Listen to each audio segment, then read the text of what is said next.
mga bossing, magandang gabi sa lahat. Diyos mio Marimar. So by the way, dito tayo sa may Global Oil, Dasmariñas. Diyos mio Marimar, Global Oil, baka naman. Sa mga nag-aantay ng update regarding sa ating Toyota Innova, eto na mga bossing. Lumabas na. Tapos na po mga bossing, ma-wash over. No? So thank you so much, Urbanic Gang, kila Boss James, Boss Dwayne, Boss Carlo.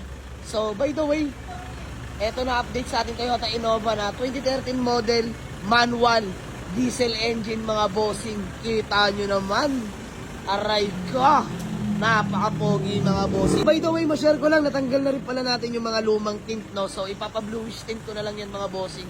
So ayan, clean look na tingnan mga bossing, no? Napakakinis ng gawa, grabe.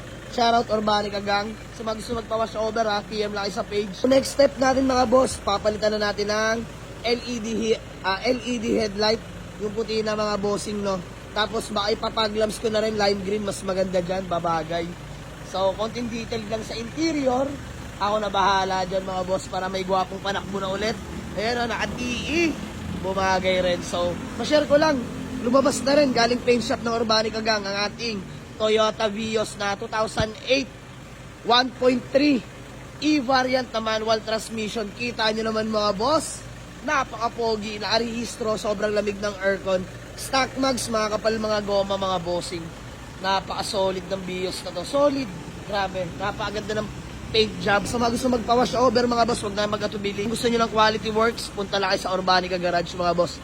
IPP natin yan, or PM nyo lang si Boss James Di Guzman mga bossing. So tara, palibot ko lang kayo na mabilisan, no? Sa ating Toyota Innova, hanggang likuran, napakaganda. Kita nyo naman aircon mga boss ng ating Toyota Innova. Aray ko, napakalamig mga bossing. So ayan, 2.5E mga boss. Ayan, no, may sticker na agad, no? So ito ang ating Toyota Vios na 1.3. Napaka-pogi rin mga bossing. Kinis din ang gawa. So wala na kayong gagawin dito mga boss, sasampahan nyo na lang yan.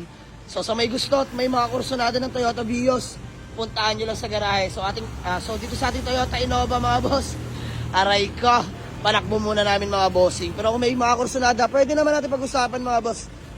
Tayo na may di mahirap kausap, no? So tara, magkita-kita tayo lahat sa garahe mga boss. Marami pang paparating na hinihimas na unit mga boss. Nilalatag lang namin ng maigi. So kasama ko si El Burog, si Paring Popoy, driver ng Vios, si Manman. So apat lang muna kami ngayon mga boss dahil ibang kagrupo natin nag-deliver sa Metalisay. So ayan lang mga bossing, LED lang natin. Tapos ito pa pala mga boss, kung napapansin nyo, ayan, papa wheel alignment lang natin itong ating Toyota Innova rin mga bossing sa may Yokohama, no? Napansin ko medyo hindi pantay. So papa alignment lang natin, wheel alignment mga boss, by Yokohama. Dadayuin natin sila bukas, sa may Molino lang naman yon. So yun lang mga boss, na-share ko lang sa mga nag-aantay ng update regarding sa ating Innova. Ito na po siya mga boss, tapos na ma-wash over. Unat na unat yan mga bossing, 5,000. Ayun yan, no? Napakinis mga boss. Diyos mio Marimar. So ito, Toyota Vios natin 2008, ha, sa mga naghanap sa atin ng Batman na manual transmission, budget meal, all power na to mga bossing, ha. Puntahan nyo lang sa garahe, nakarehistro, lamig ng aircon. Ganda ng driving yan mga bossing. So yun lang, maraming salamat sa inyo. Waze or pin nyo lang sa Google Map, Jamalig sa Auto Garage, Palibaran 2, Dasmariñas, Cavite. Let's go!